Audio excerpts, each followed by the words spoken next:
Bienvenidos un día más al canal de todos los despiertos. Y si no lo estás, te ayudaremos. Ingenua humanidad. No queremos que nos creas, solo que investigues.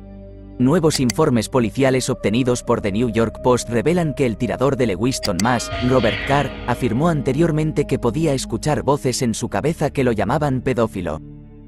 Comenzamos. Informe policial revela que el tirador masivo de Lewiston oía voces.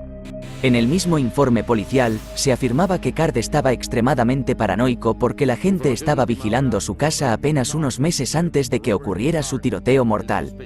Según Katie Card, que está casada con el hermano de Robert, Robert comenzó a escuchar voces horribles en su cabeza hablando de él poco después de que le prepararan audífonos de alta potencia.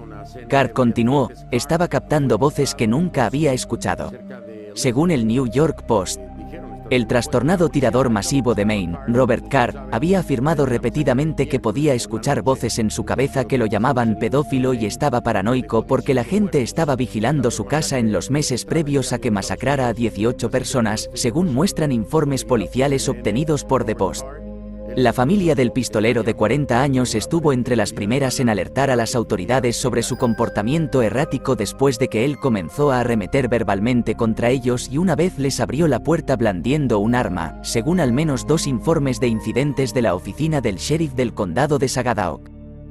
Card, que, según sus familiares, había estado bebiendo mucho antes del tiroteo masivo de la semana pasada en Lewiston, se había vuelto tan paranoico que la gente lo llamaba pedófilo que había hablado de querer contratar a un abogado.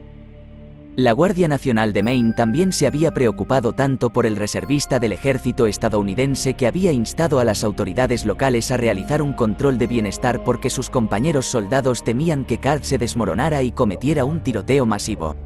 Como se informó anteriormente, antes de que se publicara la foto policial de Card, varios usuarios de X se apresuraron y afirmaron que Robert Card era un delincuente sexual. Las afirmaciones se hicieron después de que se descubrió que Robert W. Card figuraba en el registro de delincuentes sexuales de Maine. Sin embargo, el sospechoso del tiroteo masivo fue Robert R. Card. Esto fue todo, de momento. Hasta el próximo vídeo. Un gran abrazo a todos queridos despiertos, os deseamos lo mejor de corazón, seguid despertando al resto, cada vez somos más, todos juntos saldremos de esta.